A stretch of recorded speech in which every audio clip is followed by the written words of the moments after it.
Well, you needed one of those games, and the Denver Nuggets gave you one of those games. The Denver Nuggets dominant win in Minnesota while everybody was speculating, is the three-time MVP going to get swept?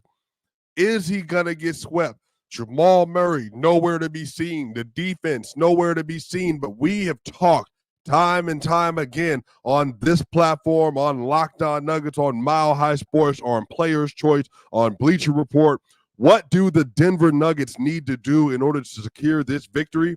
They do everything they're supposed to do. They lock up on the defensive end. They take advantage of the open shot opportunities that have been there for them all playoffs. And what do you get?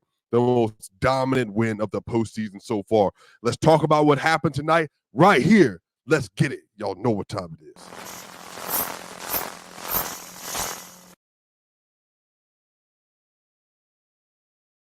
The Denver Nuggets get a win, 117-90, 117-90 over the Minnesota Timberwolves in a game that they had to have, in a game that meant everything. If you wanted to make this a real series, to have an opportunity to get it back to Denver, up 2-2 versus the Minnesota Timberwolves, you had to get this game in game 3. Game 1, close game, lost by 7. Didn't execute down the stretch. The defense was terrible. The Denver Nuggets, their defense that got them a top 8 defense in the regular season, hadn't shown up in the playoffs.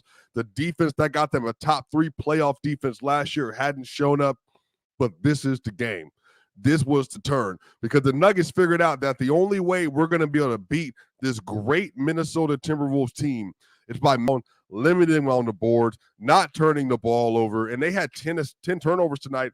But the thing is, they had 10 turnovers. Most of that stuff came kind of in garbage time when the game wasn't really all that close. The Nuggets got up early. They got up really early. And what it allowed for them to do was to create some separation between them and the Minnesota Timberwolves. In the first quarter, the Nuggets were up 28-20. 28-20. The Nuggets defense was stifling. They were Xing out the rotations for Chris. Their closeouts were good. Now, Karl-Anthony Towns got a couple of wide open three-point opportunities, but outside of that, they really took care of business tonight in all the ways that mattered the most. And so I'm really excited to dive into this today, but also to dive into this the more we get into the weekend. And obviously, leading into that Sunday matchup, that's going to be really important because everything is in front of them. But what it's going to take is defense. And I know that the Minnesota Timberwolves, their offense isn't good. And that a lot of people are like, well, you want to get past their defense and this, and that.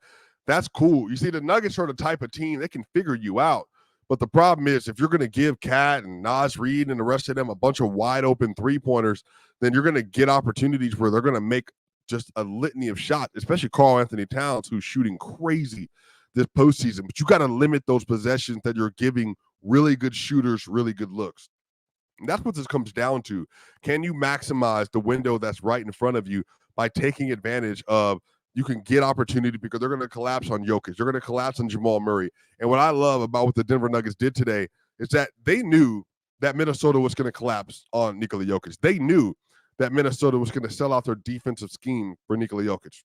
So what they did, they made him into almost like a decoy offensively, where now when they're running all their sets, they're spacing Jamal Murray way out. I mean, way out on the wing. That way, if you do trap and double, you're trapping double to the baseline and you leave a flat throw at the nail for Nikola Jokic, or you leave him an opportunity to snake all the way through the baseline to kick the ball out for a pass. And so today, every time Jamal Murray, and the thing that Jamal did today that was really good in the first quarter, Jamal Murray got going. In the first quarter, Jamal Murray had 8 points, 1 rebound, and 1 assist on 4 of 6 from the field. He was getting to the rim, blowing by Anthony Edwards on a play and finishing right around Rudy Gobert. He had another play. Hing, step back, bow. And they also had another opportunity where he was getting in the mid-range on from post-up looks and stuff. He just looked the most comfortable he's looked all playoffs. And it's crazy that it took playing versus the best defensive team in the league. But that it took him having the whole incident where he very knowingly should not have thrown that heating pad and towel on the court. And then on the other end, it also took the fact that he knew that in order for them to win this game, he was going to have to come out swinging, and that's exactly what he did. Michael Porter Jr. had some really good defensive plays in the first quarter. Nikola Jokic was excellent. Jokic broke up a lob dunk attempt that they tried to throw for Rudy. He also got a block at the rim tonight as well. I mean, really, the first quarter, the Nuggets defense just absolutely showed up and did what they were supposed to do. So it's going to be a lot of fun, man, because Jamal Murray, if he's feeling healthier, that's the thing. When you're dealing with like a calf injury, you just have to manage it. And if you can manage it over time, it will get better and you'll be able to work through the discomfort that you'll feel at times. And so they were able to do that at a really high level today. And Jamal looked excellent. Jamal, 38 minutes, 24 points, 4 rebounds, 5 assists, 10 of 20, 11 of 21 from the field, 2 of 5 from 3, plus 21. Plus 21 with 3 steals tonight. Just an excellent game from Jamal. Again, if the Nuggets play really elite half-court defense, which they did today, then that's how the formula allows for them to be able to get wins like this. And especially versus a team that as good as they've been offensively, that team is not a good offense. The Nuggets today had a 125.3 offensive rating and 98.9 defensive rating. The Nuggets shot 14 of 19 at the rim. They were 74% at the rim today. The Nuggets had a 103.5 offensive rating in the half court, which is very good, but they only allowed an 81.9%. 81.9 offensive rating for the Minnesota Timberwolves. And, you know, the Nuggets just didn't, because they didn't give them a lot of turnovers, they allowed for them to have to set their offense up, and the Nuggets just closed out those possessions. And that's what you got to do. In a team like this, you have to make sure you're closing out the possession, don't give up a lot of offensive rebounds, and take care of the boards. The Nuggets tonight, 40 rebounds, 8 offensive rebounds, just 32 rebounds and 5 offensive rebounds for the Wolves. That's the winning formula. The Nuggets had 4 blocks to the Wolves 3. The Nuggets had 9 steals to the Wolves 5. The Nuggets had 25 personal fouls to the Wolves 20. You won in all of the major categories that the Wolves had been beating you in. So that is how you continue to develop that momentum. So just an excellent job. And again, Jamal Murray in the first quarter, they're running the double drag or they're running the empty side pick and roll. And the next thing you know, they're widening the court out. So you just dump off the Joker, you hit Porter, or you shoot the shot yourself.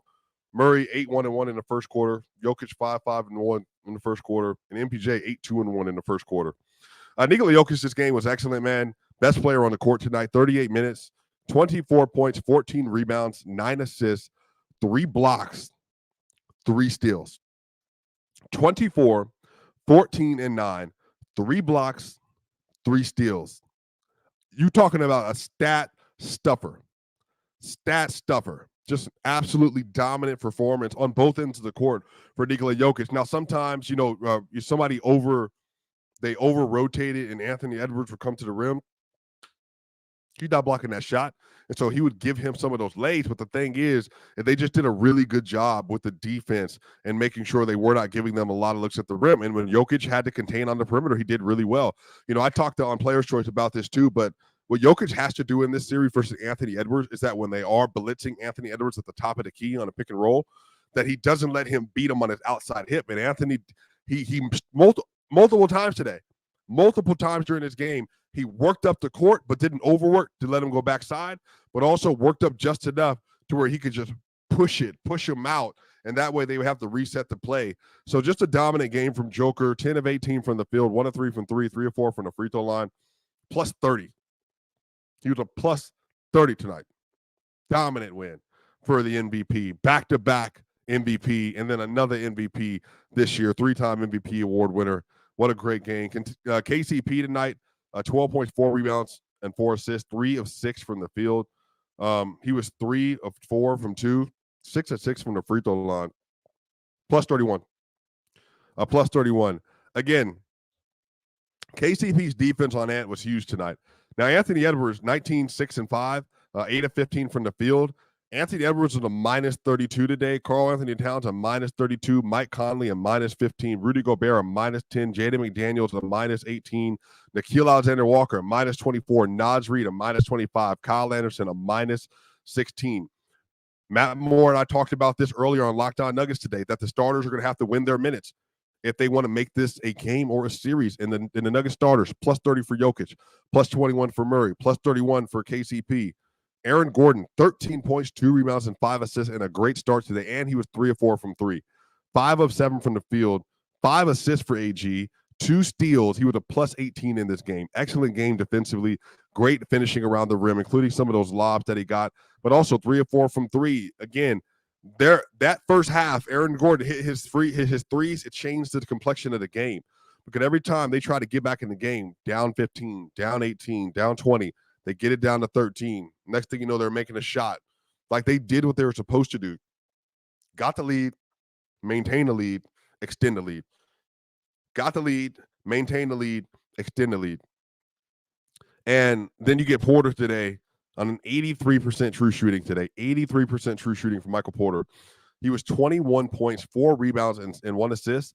6 of 10 from the field, 4 of 5 from 3. Hautzer, 5 of 6 from the free throw line with a steal, and he was a plus 25 today. Michael Porter Jr. has been spectacular all playoffs long.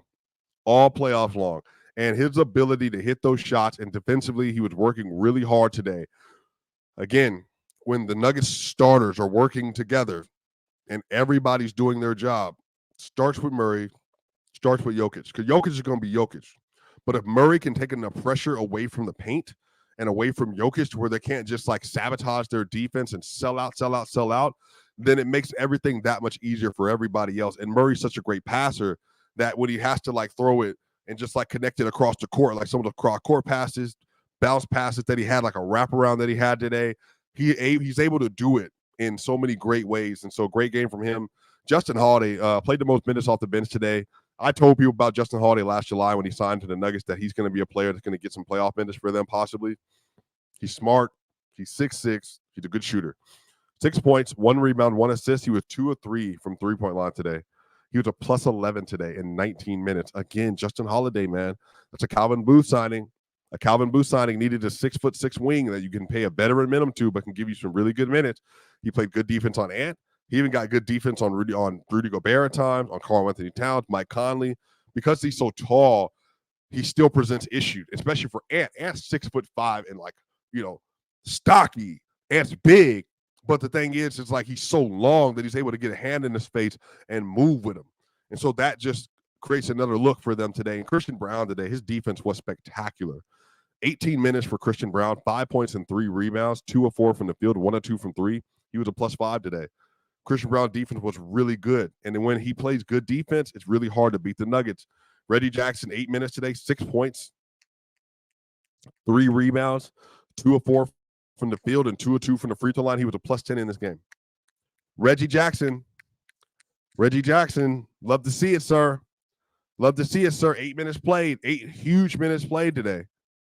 Took care of business, took care of the ball.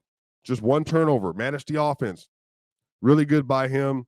The Nuggets shot 54% from the field, 43 of 80, 48% from 3, 14 to 29. Again, the Nuggets had missed the most open three-pointers in the playoffs so far this year. And they got a shooter. They got 4 shooters at least on their team. They really got 5. Justin Holiday shot 40% from 3 in the regular season. They have 5 really good shooters on their team. And they were blanking everything except for Porter. So good shot variance hit their way. 85% from the free throw line on 17 of 20. And again, won the rebounding battle, the blocks, the steals, the fouls, they all went their way. And, people were complaining on the timeline that this game was officiated differently. It was. Because, again, the Timberwolves, I talked about this before, what they did in games 1 and 2, they would be as physical as possible in the first quarter. So that way when they start getting foul calls, that you're not going to call those fouls the rest of the game. And so because they weren't going to call those fouls the rest of the game, the refs didn't call anything. And so therefore, that's when Malone was hot, yelling at people, all that other stuff. And so here we are now where the Nuggets dictated the physicality. They dictated the pace. They're more physical. The Nuggets have always been the most physical team. But for the first couple of games, they were letting the Timberwolves set the pace. And today, Jokic's screening was such a big deal. That's something that is not going to be talked about a lot at the national level or for a lot of outlets. But Jokic's ability to be a 7-foot, 200 and whatever pound screener that is so solid. And then on top of that, because he's such a good screener and shooter, that that you get detached, like the big is going to detach. because the little is not the guard or the wing. They're not going to get around consistently on Joker. So now the big has to extend out. You can either get a switch or it's going to be a pop out to Joker. Now, if Joker starts hitting his three-pointer, that's when the money time happened. But Joker today was creating opportunities for a lot of people. So, again, really, really, really good game across the board from the Denver Nuggets, man. They took care of business. They get a win. Game 3, 117.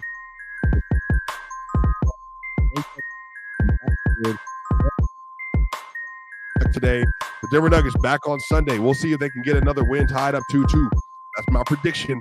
Best player in the world, 3-time MVP, set the tone. Jamal Murray, NBA champion guard. Y'all got it. Hey, make sure y'all like, share, and subscribe. We're going up. Y'all, we got some big news coming out this summer as well. Y'all know what time it is. Swipa gang. See y'all on the other side.